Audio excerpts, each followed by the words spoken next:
Bien, pues vamos a comenzar el mensaje, a traer el mensaje de la palabra de Dios. Como han dicho, tenemos que estar atentos, ha dicho Tatiana, olvidarnos de todas las cosas que nos puedan influenciar para que no estemos atentos a lo que Dios tiene para nosotros hoy. Dios nos quiere bendecir con su palabra. Hemos adorado, le hemos bendecido nosotros a Él con nuestra alabanza.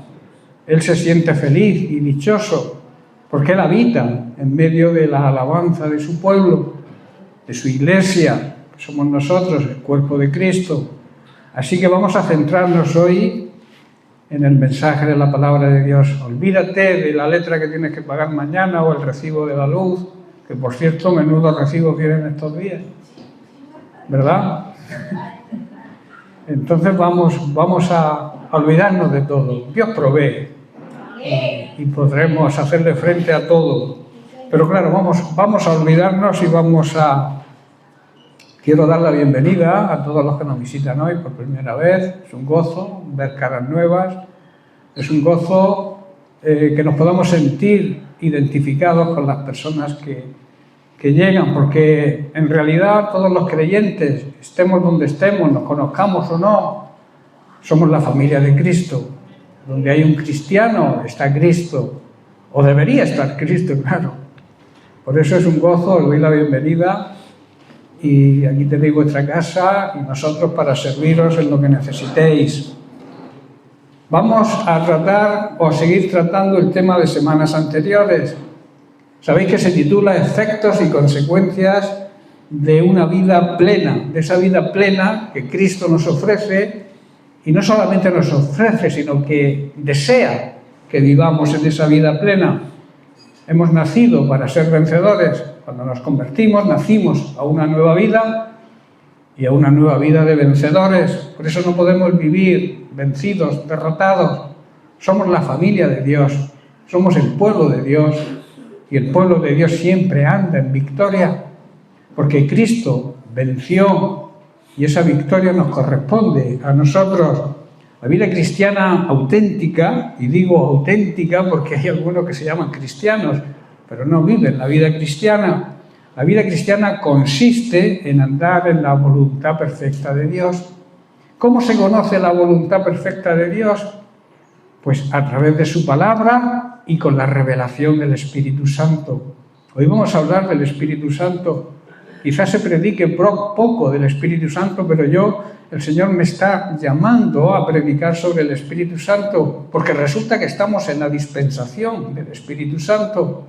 Cristo vino, cumplió su ministerio, partió al lugar de origen, a la diestra del trono de Dios el Padre, y ahora está intercediendo por nosotros.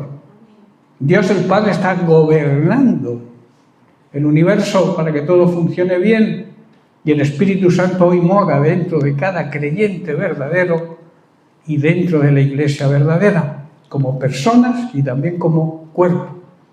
Así que tenemos que entender la obra del Espíritu Santo y la persona del Espíritu Santo, porque el Espíritu Santo es una persona, con diferentes características a las otras dos personas, aunque las dos tienen el mismo sentir, los tres tienen el mismo sentir, la misma, misión, el mismo amor, la misma misericordia, pero cada uno tiene distinta función.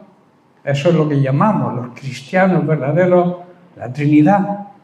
Tres personas con diferentes oficios, por llamarlo de alguna manera, pero con un mismo sentir, que es el amor que tiene hacia nosotros, su creación.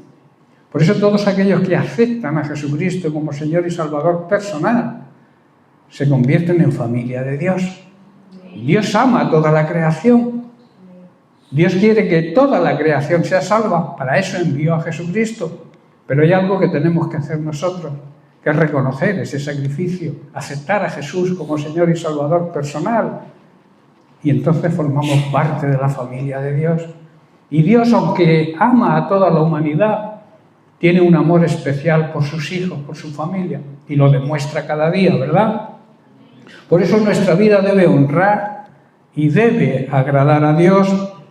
El ser humano, estudiamos semanas anteriores, tiene la tendencia a chismear, a murmurar, a quejarse, a calumniar, a difamar y a criticar. Eso es una tendencia del ser humano. Pero los seres humanos cristianos tienen que dejar estas tendencias, porque todo esto es pecado. Todo esto arruina el avance de las iglesias, arruina las familias y lo arruina todo. La crítica es la carcoma que destruye las iglesias. Por eso Pablo en Filipenses capítulo 2, verso 14 nos dice: hacedlo todo sin murmuraciones y sin contiendas. En otras palabras, hacedlo todo sin quejarse, sin criticar, sin difamar, que no haya contiendas, problemas, discusiones, porque todo esto crea problemas. Nos crea problemas a nosotros, personales, a nuestra familia, y también nos crea problemas a la iglesia.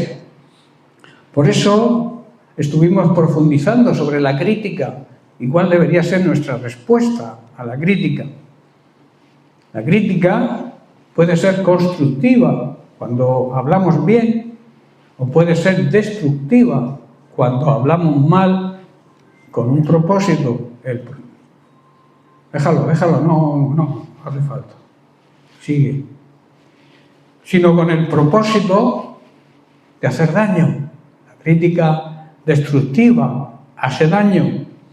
Nuestra respuesta a la crítica debe ser y debe partir desde la humildad, el reconocimiento de que no somos perfectos, el reconocimiento que tenemos debilidades, el reconocimiento que dependemos de Dios, aunque nos creamos más sabios que nadie y más fuertes que nadie, nuestra dependencia es de Dios. Y eso es humildad, reconocimiento de eso es humildad. Y es una característica esencial de la vida cristiana. Si no eres humilde, Dios no te va a utilizar en nada. Jesús dijo: aprended, como un mandamiento, aprended de mí, que soy manso y soy humilde, de verdad, de corazón. Y ante situaciones difíciles, deberíamos preguntarnos: ¿qué haría Jesús en nuestra situación? ¿O qué haría yo si fuera Jesús? ¿Verdad? ¿Cómo sabemos cómo era Jesús? Estudiando, meditando en su palabra. En su palabra vemos la obra de Jesús, lo que Él hizo y lo que Él nos enseñó, que tiene que estar patente y latente en la vida de todo cristiano, de todo buen discípulo. En la escuela bíblica estamos estudiando sobre la persona y la influencia del Espíritu Santo, la necesidad de que los discípulos entendamos que dependemos del Espíritu Santo en este tiempo. En Romanos capítulo 12, verso 21, Pablo nos exhorta y nos dice: no seas vencido de lo malo, sino vence con el bien el mal. Como cristianos y seguidores y servidores de Cristo, debemos alejarnos, huir del mal. En el Salmo 34, versículo 14, David nos declara lo siguiente: apártate del mal y haz el bien, busca la paz y síguela. En otra traducción dice: busca la paz y persíguela como algo necesario hasta lograr alcanzarla. También hablamos de que la idolatría nos contamina. La idolatría significa... ¿Cambio de micro? ¿Sí?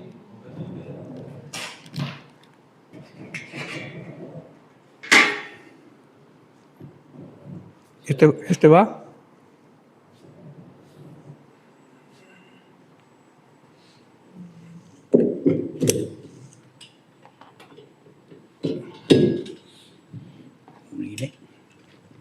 Bien, va este mejor, ¿no? Bien, estamos hablando sobre la idolatría, que la idolatría nos contamina. Idolatría es adoración que se da a los ídolos. Adoración tributada a dioses distintos del único Dios verdadero, o incluso al mismo Dios verdadero, pero por medio de imágenes y prácticas tomadas de cultos extraños y prohibidos. También idolatría es amar, es un amor excesivo y vehemente hacia algo o a alguien, o incluso hacia nosotros mismos. Cuando lo hacemos así, estamos siendo ególatras. O sea, nuestro ego, nuestro yo, es nuestro ídolo. Y entonces estamos practicando la idolatría, poniéndonos a nosotros por delante de Dios. Dios, que es un Dios celoso, nos prohíbe la idolatría y lo hace con todo rigor y severidad. Dios trata a la idolatría como una especie de adulterio de su pueblo, de su iglesia contra Él. O sea, una especie de engañar a Dios, como cuando un esposo o una esposa engaña a su cónyuge. Dios hace, digamos, una especie de comparación con eso. Por eso debemos huir de la adoración a los ídolos, sean de la índole que sean. Y no necesariamente la idolatría es adorar ídolos de barro o de escayola. Todo lo que pongamos por delante de Dios, sea lo que sea, es un ídolo para nosotros. Por eso, para superar y dejar todas esas actitudes que nos conducen a hacer el mal y para poder vencerlo, debemos ser llenos continuamente, dice Pablo, del Espíritu Santo. Es algo que debemos hacerlo diariamente, recibir la plenitud, la llenura, el neuma del Espíritu Santo, porque nos vamos desgastando. La palabra neuma, de ahí viene la palabra neumático, y sabéis que los neumáticos pierden presión con el uso, y tenemos que de vez en cuando rellenar el neuma, el aire que se ha perdido. Pues con el Espíritu Santo ocurre lo mismo. Tenemos que ser continuamente llenados del Espíritu Santo. Haciendo un análisis, digamos, histórico-cultural, vemos que algunas de las funciones del Espíritu Santo y que Jesús menciona eran atribuidas en el judaísmo a la sabiduría divina, la cual era asociada con el Espíritu Santo de Dios. Por eso, en Nehemías, capítulo 9, versículos 20 y 21, habla de la liberación y la ayuda al pueblo hebreo como la obra del Espíritu Santo, aunque el Espíritu Santo aún no haya venido a esta tierra. Pero mirad qué dice el verso 20. Y enviaste tu buen Espíritu para enseñarles, y no retiraste tu maná de su boca, y agua le diste para su sed. Los sustentaste 40 años en el desierto. De ninguna cosa tuvieron necesidad. Sus vestidos no se envejecieron, ni se hincharon sus pies. Esto era obra del Espíritu Santo, aunque el Espíritu Santo todavía no estaban en la dispensación del Espíritu Santo todavía. Y en el Salmo 143, versículo 10, David, orando a Dios, dice: enséñame a hacer tu voluntad, porque tú eres mi Dios, y dice: tu buen Espíritu me guíe a tierra de rectitud.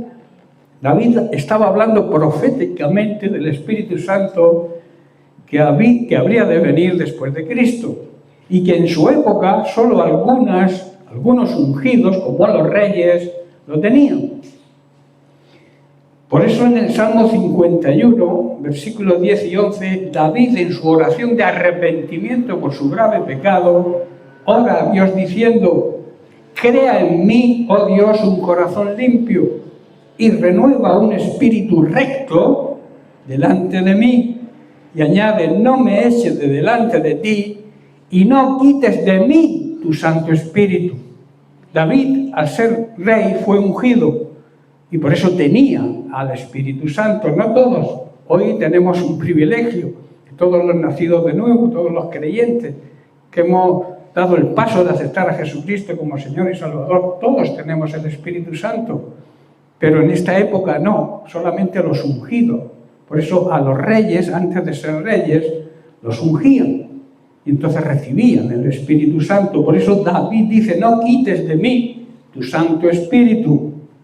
El Espíritu Santo había venido sobre David como rey para que pudiera ser un siervo perfecto de Dios. Y por eso eran ungidos los reyes antes de serlo, por los profetas de la época. Jesús también recibió la unción del Espíritu Santo, ¿verdad? Fue llevado al desierto por el Espíritu Santo.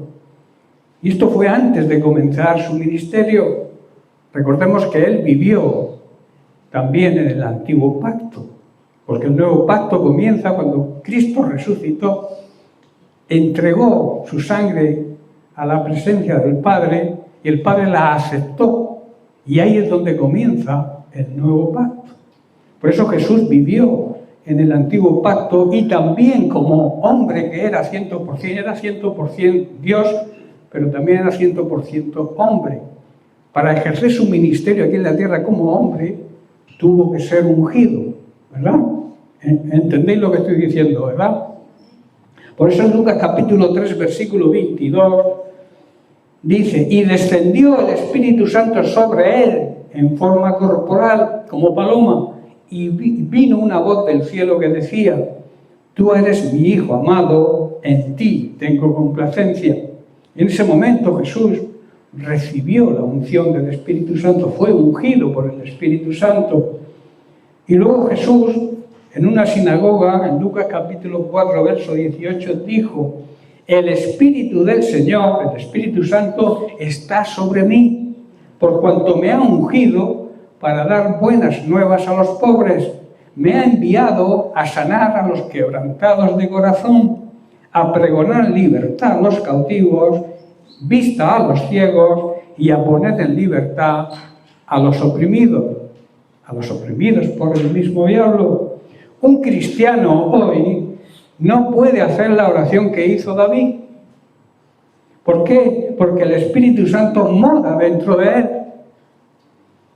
Y no podemos decir, no apartes de mí tu Santo Espíritu, porque la promesa es que el Espíritu Santo de Dios en un creyente continúa eternamente. ¿Estáis comprendiendo? Por eso ningún creyente hoy puede orar como oró David. Se puede contristar, podemos poner triste al Espíritu Santo o incluso obstaculizarlo en su obra, pero jamás se apartará de nosotros, jamás se irá de nosotros. En Efesios capítulo 4, versículo 30, Pablo nos dice, no causéis tristeza al Espíritu Santo de Dios, con el cual fuisteis sellados para el día de la redención. Por lo tanto, repito, un hijo de Dios no puede perder el Espíritu Santo jamás. Sin embargo, el Espíritu Santo sí que puede permanecer inoperante en la vida de un cristiano. ¿Qué es el problema de las iglesias hoy en día? Que tienen al Espíritu Santo, tienen el poder, la dinamita del Espíritu Santo morando dentro de ellos, pero está inoperante. No le dan licencia, por llamarlo de alguna manera, al Espíritu Santo para que le muestre su poder y su autoridad, para que nos guíe, nos enseñe y nos conduzca a la verdad, porque es su plan, su propósito. La misión del Espíritu Santo no es otra, pero claro, el Espíritu Santo es muy gentil. Si tú no le permites actuar, no va a actuar. Por eso repito, el problema, uno de los problemas graves que tiene hoy en día la Iglesia contemporánea es la inoperancia del Espíritu Santo por la dejadez de la Iglesia. Por eso hay que reactivar. Debemos profundizar en la obra del Espíritu Santo. Debemos entender lo que el Espíritu Santo es y lo que el Espíritu Santo, que es Dios, quiere hacer en nosotros y también a través de nosotros. Porque el Espíritu Santo convence de pecado, ¿verdad? Es el que trae convicción de pecado a los seres humanos. ¿Pero de qué manera lo hace? Con nuestro testimonio personal, nuestra vida cristiana y nuestra predicación del Evangelio. Tú no convences a nadie, pero cuando tú predicas el Evangelio con tu testimonio y con tu palabra, el Espíritu Santo es el que trae convicción a la gente que te escucha. Por eso no te vanaglories tú, porque no es tu obra, es la obra del Espíritu Santo. ¿Estáis entendiendo? David estaba pidiendo que el Espíritu de Dios continuara actuando en su vida. En su caso sí podría dejar a David, pero a un cristiano hoy no. La misión y una de las funciones del Espíritu Santo en el tiempo de Nehemías, como en el tiempo de David y hoy también, es enseñar. Una de las funciones principales, entre otras, del Espíritu Santo es enseñar. En un contexto judío, enseñar podía incluir elaborar y exponer, para que la gente lo entendiera. También la memorización pura era también algo importante. La memorización de la palabra de Dios en el aprendizaje antiguo. Los maestros judíos exaltaban la paz en gran manera, y la paz hoy nos viene por escuchar atentamente la voz del Espíritu Santo. El Espíritu Santo nos va a traer paz a nuestra vida. Esa paz interior, esa paz tan necesaria que necesitamos para afrontar las situaciones tan difíciles que el mundo de hoy en día tiene. No tenéis nada más que encender la televisión o las noticias o las redes sociales y ver cómo funciona hoy el mundo. Tantas guerras, tantas contiendas, tantos problemas. ¿Cómo podemos afrontar eso con nuestras fuerzas? Imposible. ¿Cómo podemos ser luz y ejemplo a esta humanidad con nuestras fuerzas? Imposible. Necesitamos el poder, la dinamita del Espíritu Santo. Por eso quiero hacer hincapié. En la escuela bíblica, repito, estamos estudiando la obra y la persona del Espíritu Santo. Y me gustaría, hoy en día está cambiando un poco, están acudiendo más a la escuela bíblica, pero sería precioso que toda la Iglesia sintiera el deseo de aprender y acudiera a la escuela bíblica. El culto dominical es, no diría obligatorio porque Dios no obliga a nadie, pero sí algo necesario. Pero la enseñanza también es súper necesaria. Aprender cada día más la palabra de Dios para que nadie nos pueda engañar. Hoy hay mucha mentira, mucho engaño. Y también está el autoengaño. Creer que estamos bien cuando realmente no estamos bien. Muchos se conforman con decir, yo estoy bien. Pero ¿realmente estás bien? ¿Tienes una buena relación con Dios, tu Creador, tu Padre Celestial? ¿Tienes una buena relación con Jesús? ¿Tienes una buena relación con el Espíritu Santo? Son preguntas que deberíamos hacernos. Y entonces, cuando tengamos una contestación, analizar si realmente estamos bien o no estamos tan bien. Amén. Por eso la obra del Espíritu Santo en un discípulo de Jesús nos enseña y nos recuerda lo que Jesús hizo y lo que Jesús enseñó. En el Evangelio de Juan, capítulo 14, verso 26, Jesús mismo dice, mas el Consolador, el Espíritu Santo, este es uno de los nombres del Espíritu Santo, el Consolador, a quien el Padre enviará en mi nombre, o sea, en lugar de mí, Él os enseñará todas las cosas y os recordará todo lo que yo os he dicho. El Espíritu Santo tiene un poder recordatorio.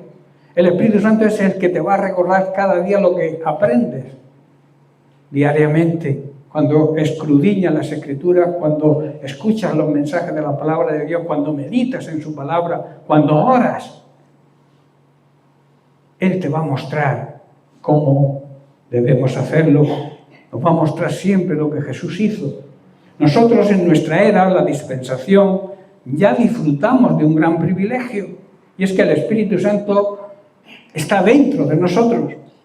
Nosotros somos el templo del Espíritu Santo, el santuario donde mora el Espíritu Santo. Por eso nuestra actitud ante Él tiene que ser dejar que nos guíe, dejar que nos enseñe, dejar que nos recuerde. Y entonces podremos actuar de una forma correcta. Incluso el poder del Espíritu Santo nos hace vencer la tentación y el pecado. Sin Él caeremos fácilmente en el pecado cuando seamos tentados, porque el diablo su trabajo lo hace bien, no para. Y su trabajo es ponernos la zancadilla, meternos palitos en los radios de la bicicleta para que nos caigamos.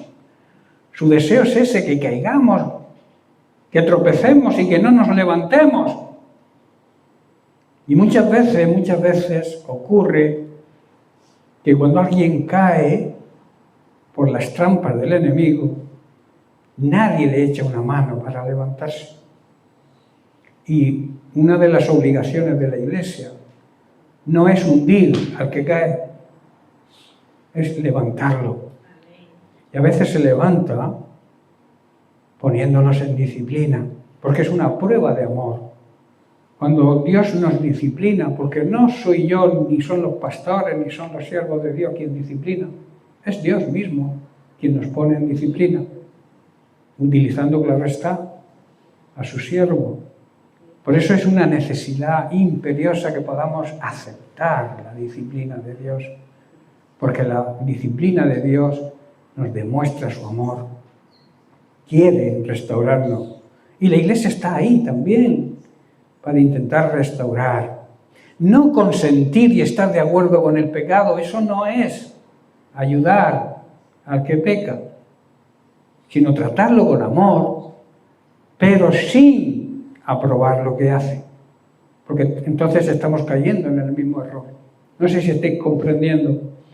Por eso necesitamos la presencia del Espíritu Santo, que también es el consolador, es el abogado defensor. El Espíritu Santo ya fue enviado por el Padre como representante de Cristo, así que no hay que pedir que venga, ya vino y mora dentro de ti. No le digas al Espíritu Santo, ven, porque ya está. Es como si tú tienes un invitado en casa y le llamas por teléfono para que venga, pero si ya está, mora dentro de nosotros. Si has nacido de nuevo, eres el templo, el santuario del Espíritu Santo. Y entonces Él mora dentro de ti, pero no actúa, claro está, si no le dejas, si no le permites. Por eso repito lo que dije antes, la Iglesia tiene hoy al Espíritu Santo inoperante, no le deja actuar, porque está el yo por delante. Esta es mi casa, aquí mando yo, y tú te callas. Digamos que es una simbología de lo que a veces hacemos con el Espíritu Santo.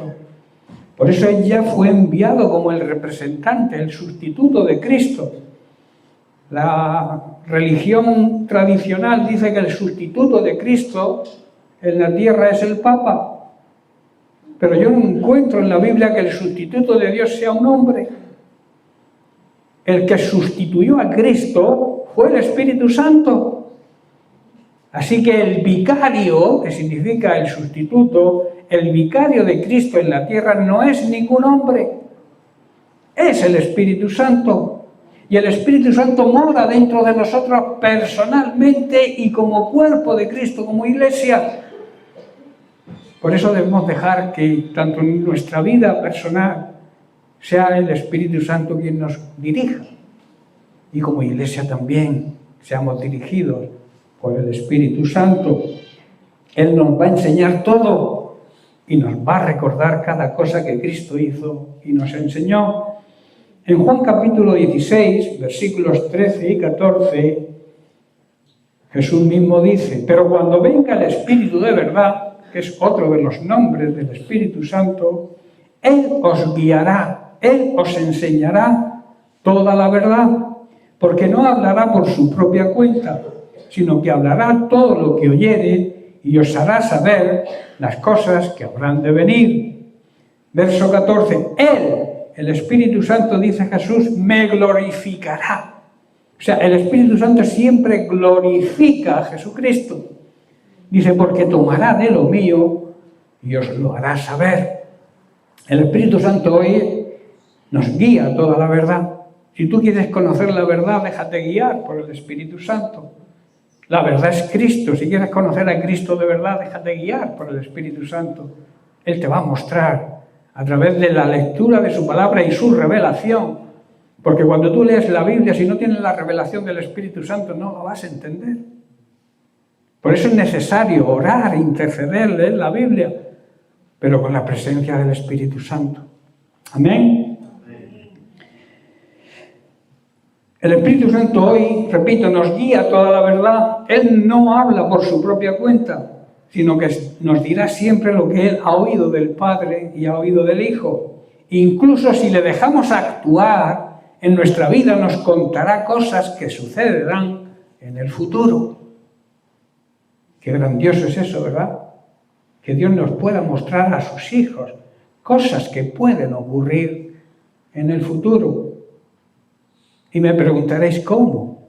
Pues muy fácil, a través de revelaciones, a través de visiones, a través de sueños. El Espíritu Santo nos puede mostrar cosas que van a suceder.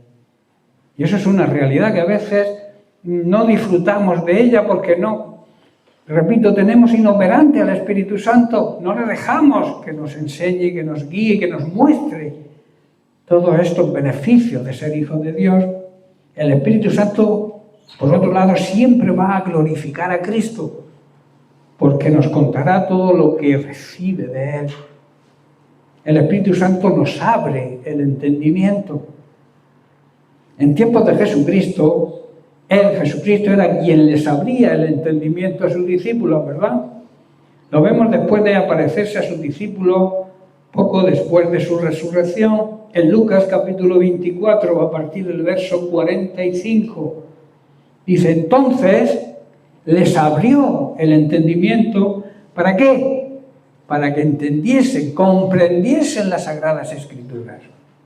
Y les dijo, así está escrito. Y así fue necesario que el Cristo padeciese y resucitase de los muertos al tercer día, y que se predicase en su nombre el arrepentimiento y el perdón de pecados. ¿Dónde? En todas partes, en todas las naciones, comenzando desde nuestro entorno, reflejado aquí en nuestro Jerusalén. Verso 48, y vosotros sois testigos de estas cosas. Nosotros somos testigos porque conocemos la palabra de Dios y conocemos la obra del Espíritu Santo. Conocemos lo que Jesús enseñó a sus discípulos, que también es una enseñanza para nosotros hoy. Para ellos era una necesidad. Ellos, por su propia sabiduría humana, no podían entender las Sagradas Escrituras. Incluso no entendían. Pedro no entendió que Jesús tenía que morir. Por eso le quiso convencer para que no fuera a Jerusalén y no muriera. Pero claro, esa era la intención del diablo, impedir la obra de Cristo. Por eso Jesús le dijo, apártate de mí, Satanás. No, se lo dijo a Pedro. Jesús amaba a Pedro. Jesús no trata a las personas así. Se lo estaba diciendo a Satanás, que había influenciado a Pedro para que Jesús se desviara y no hiciera su trabajo, su ministerio, morir por nosotros, porque sin muerte no hay remisión de pecados. Él tuvo que morir para que tus pecados y los míos fueran perdonados, pero el diablo no quería. Por eso influenció en el apóstol Pedro. Pedro amaba a Jesús, claro, y en su amor infinito él se dejó influenciar y le aconsejó a Jesús que no fuera a Jerusalén para que no muriera. Pero claro, si Jesús no moría, la redención no se podía cumplir. ¿Estoy comprendiendo, hermanos? Por eso para ellos era una necesidad que entendieran las Escrituras. Y Jesús tuvo que enseñarles y abrirles los ojos espirituales, darles el entendimiento necesario para que lo entendieran. Luego en el versículo siguiente les hace una tremenda declaración y que es de aplicación para nosotros hoy. Dice, he aquí, yo enviaré la promesa de mi Padre. ¿Cuál era la promesa de su Padre? El Espíritu Santo sobre vosotros, pero quedaos vosotros en la ciudad de Jerusalén hasta que seáis investidos de poder de lo alto, el poder del Espíritu Santo.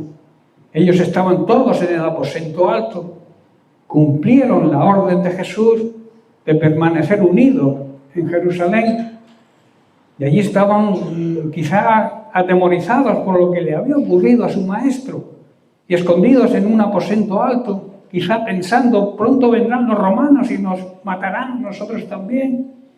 Pero obedecieron y estaban ahí, no se fueron. Y entonces recibieron el poder del Espíritu Santo. Y a partir de ahí estaban acobardados y salieron a predicar de Cristo sin temor ninguno. Y Pedro, en su primer sermón, Pedro, que antes era un cobardica, que había negado a Jesús 3 veces, les reprochó y les echó en cara lo que habían hecho con Jesús. Y predicó, y en ese sermón se convirtieron 3.000 personas, hermanos. Solamente tuvieron que esperar la promesa, recibir el poder, porque sin el poder del Espíritu Santo, cuando prediquemos no se va a convertir nadie.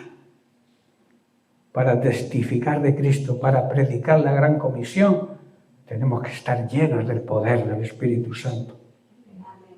Si no es así, lo intentaremos, pero fracasaremos. Necesitamos el poder, esperar, dejar que el Espíritu Santo haga su función y entonces tendremos resultados. Estaba Jesús recordándoles la promesa del Padre de enviar al Espíritu Santo, y luego en Juan capítulo 15, verso 26, les vuelve a decir a sus discípulos: pero cuando venga el Consolador, el Espíritu Santo, a quien yo os enviaré de parte del Padre, el Espíritu de verdad, otro de sus nombres, el cual procede del Padre, él dará testimonio acerca de mí. Y en Juan 16, 7, Jesús vuelve a decir: pero yo os digo la verdad, os conviene que yo me vaya, porque si no me fuera, el Consolador no vendría a vosotros, mas si me fuere, os lo enviaré. La gran promesa de Jesús. Jesús sabía que después de su partida, sus discípulos iban a necesitar al Espíritu Santo para recibir poder y revelación para poder dar testimonio de Él. Nosotros hoy también necesitamos ese mismo poder y esa misma revelación para poder predicar el Evangelio de Jesucristo. Y de ahí, repito, la necesidad de ser llenos continuamente del Espíritu Santo. Sin el poder del Espíritu Santo es imposible dar testimonio de Cristo. Amén. En sus últimas palabras, Jesús les vuelve a recordar a sus discípulos y les ordena la misión que deben llevar a cabo con el poder del Espíritu Santo y que debemos aplicarnos hoy nosotros. Está en Mateo, como todos conocéis, Mateo 28, versos 18 al 20. Dice: y Jesús se acercó y les habló diciendo: toda potestad, toda autoridad, potestad y autoridad es lo mismo, me es dada en el cielo y en la tierra. Por tanto, id, el mandamiento, id y haced creyentes. Haced discípulos. Discípulo es aquel que está dispuesto a aprender. Si tú no estás dispuesto a aprender, puedes ser un creyente, puedes ser salvo, pero no vas a vivir la vida plena y abundante que Dios quiere que vivas. Necesitamos ser discípulos, y el discípulo desea aprender. Discípulo significa, hoy se podría decir, como estudiante, aquel que estudia. ¿Con qué propósito se estudia? Por terminar una carrera, un negocio, montar una empresa, conseguir las metas, digamos, de este mundo. Pues en el Evangelio es igual. Debemos aprender, debemos de alguna manera sacar el magisterio de la vida cristiana. En la vida cristiana se aprende, muchas veces a través de la teología, pero generalmente la mayor enseñanza que podemos aprender es a través del Espíritu Santo y su revelación. ¿Estás comprendiendo? Tú puedes saber muchas cosas de memoria porque las has estudiado, pero si te las ha revelado el Espíritu Santo, esas no se olvidan. Quizá lo que aprendas en la universidad o aprendas en cualquier máster que hagas, se te puede olvidar si no lo pones en práctica. Pero la revelación del Espíritu Santo, si vives en el orden de Dios, si vives buscando la presencia de Dios cada día, las revelaciones del Espíritu Santo son eternas. No se borran, están ahí siempre. Por tanto dice, id y haced discípulos a todas las naciones, bautizándolos en el nombre del Padre y del Hijo y del Espíritu Santo. Y luego la segunda parte de la gran comisión que a veces se nos olvida, enseñándoles. ¿Cómo les enseñamos a los nuevos? Pues a través de nuestro testimonio personal, lo primero, y después ayudándoles a que entiendan las Escrituras, ayudándoles a crecer, porque cuando se nace se es bebé, ¿verdad? Pues lo mismo ocurre dentro de las congregaciones cuando alguien nuevo se convierte. Es un bebé, pero tiene al resto de la familia, a sus hermanos, para ayudarle, a los padres, a los pastores, para que crezcan. ¿Estás comprendiendo? Enseñándoles que guarden todas las cosas que os he mandado. ¿A quién? A nosotros.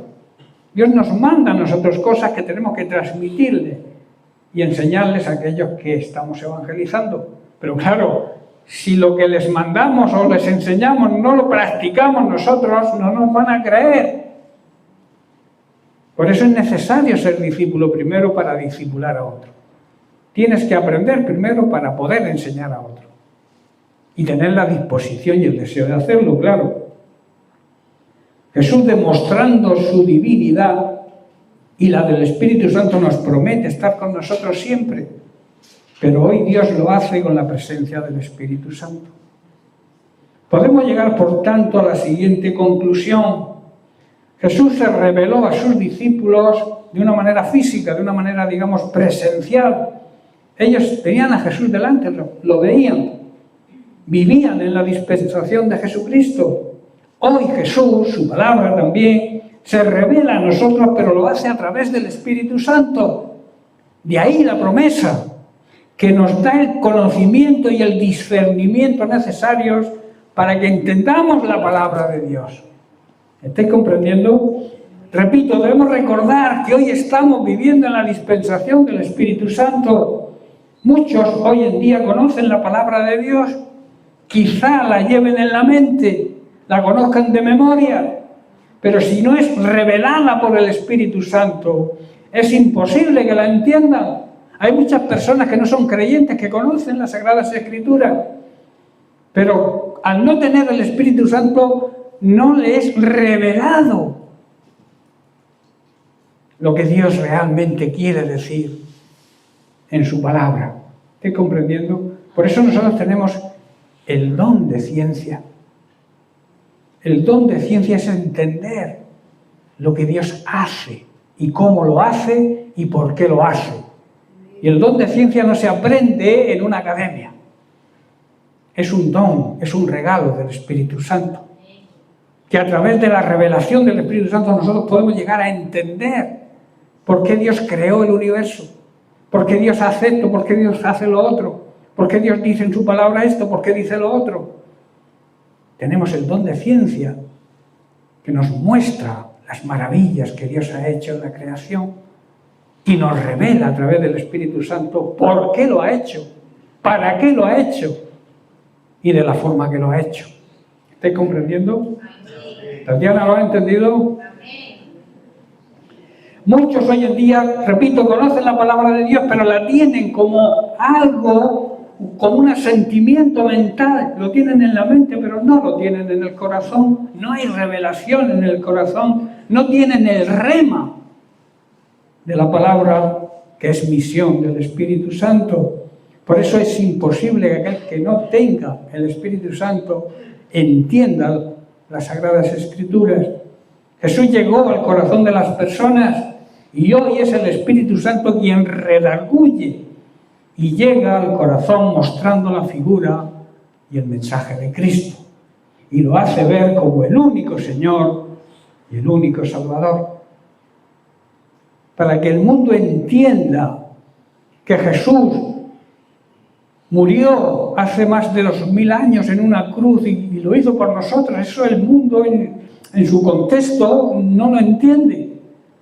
A no ser que haya una revelación del Espíritu Santo, que el Espíritu Santo toque, convenza el corazón de las personas y entiendan por qué murió Jesús hace 2000 años en una cruz y lo que hizo hace 2000 años me afecta a mí hoy. ¿Estáis entendiendo? Eso se transmite a través de la obra del Espíritu Santo. Repito, necesitamos la presencia del Espíritu Santo en nuestra vida. Es una necesidad prioritaria para poder llevar a cabo la misión de todo creyente, la misión de la Iglesia, que es predicar el Evangelio con nuestra manera de vivirlo primero y con nuestra palabra. Porque si no hay concordancia entre la palabra que decimos y lo que hacemos, jamás podremos llegar a nadie. Nadie nos va a creer. El apóstol Pedro en Hechos capítulo 4, verso 12 nos habla del único camino hacia la salvación y del único mediador entre Dios, el Padre y las personas de este mundo. No hay otro mediador, no hay otro camino hacia el Padre que no sea Jesús. Hoy el mundo, las religiones, abren caminos diferentes. Pero Jesús dijo, yo soy el camino. O sea, que quiere decir que no hay otro camino. No hay otra posibilidad de salvación si no es a través de Jesús. Olvídate de otras intercesores o intercesoras que la religión enseña. Por eso a Dios no le gustaban los religiosos. Les daba caña, ¿verdad? Los fariseos, los escribas. Se metía con ellos, decía hipócritas. ¿Por qué? Porque la religión en sí es una hipocresía. La religión es hacer cosas para salvarte. Hacer cosas tú, crear un camino tú propio para salvarte. Pero la salvación no es cosa nuestra. La salvación viene del cielo. Cuando Jesús murió, dice que el velo del templo se rasgó de arriba a abajo. No de abajo arriba. O sea, que quiere decir que la salvación viene del cielo. El plan de salvación de Dios es Jesucristo. Y el plan de salvación de los seres humanos ignorantes es la religión. ¿Estás comprendiendo? No quisiera insultar a nadie ni que nadie se moleste, pero es la realidad.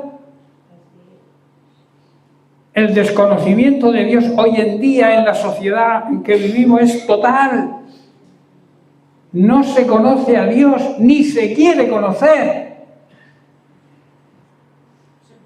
Por eso las tinieblas representan eso, la ignorancia de Dios y el pecado que conlleva ignorar a Dios, porque el pecado consiste en no aceptar el plan de salvación de Cristo, no aceptar el plan que Dios ideó, que se llama Jesucristo. Cuando tú no aceptas eso, ese es el pecado que vino Jesús a quitar. Por eso dijo, esta es la vida eterna, que te conozcan a ti y a mí, al que tú has enviado. Esa es la salvación del mundo. No hay otra opción. Conocer a Dios, tener relación de intimidad con Dios y conocer a Jesucristo, conocer su palabra, convivir con su palabra. Que su palabra sea nuestro, digamos, manual de instrucciones para conducirnos de acuerdo a la voluntad de Él. ¿Amén? Por eso Pedro dice, y en ninguno hay salvación, porque no hay otro nombre bajo el cielo dado a los hombres en que podamos ser salvos. De ahí la necesidad de aceptar, recibir, reconocer a Jesucristo y su sacrificio para que podamos ser salvos.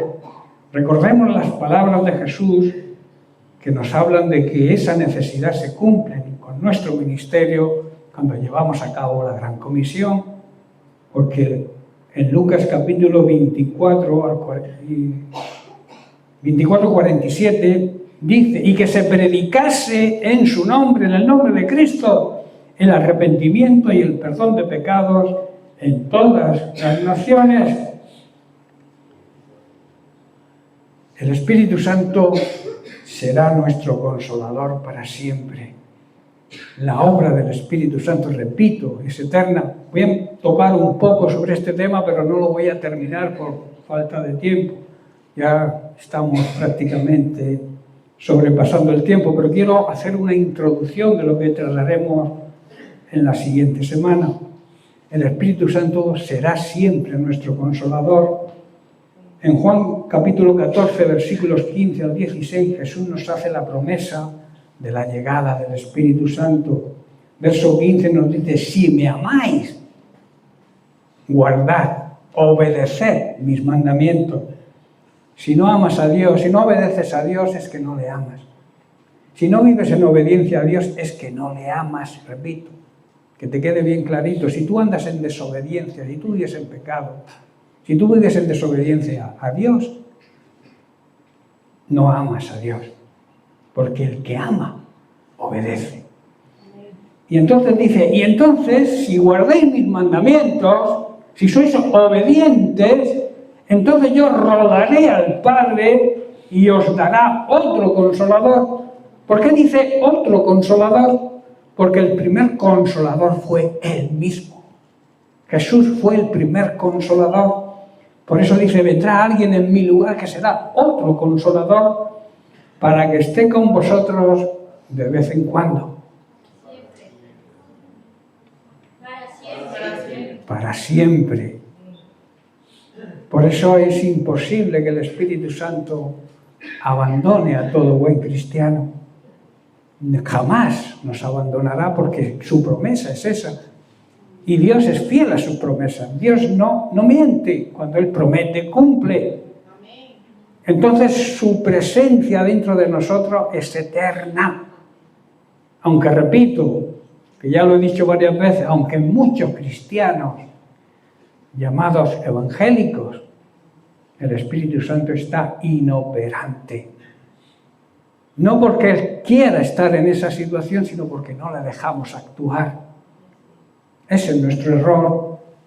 Por eso termino con estas palabras. Jesús nos habla del regalo más preciado que nuestro Dios y Padre Celestial nos dejaría después de su partida, que es el Espíritu Santo. Y yo rogaré, yo oraré, intercederá por nosotros ante el Padre para que nos dé otro consolador y para que esté con nosotros por la eternidad. Qué palabras tan poderosas, ¿verdad? Estos son una fuente de esperanza y consuelo para todos nosotros. ¿Amén? Bien, pues lo dejamos aquí y seguiremos la semana que viene. Que Dios les bendiga.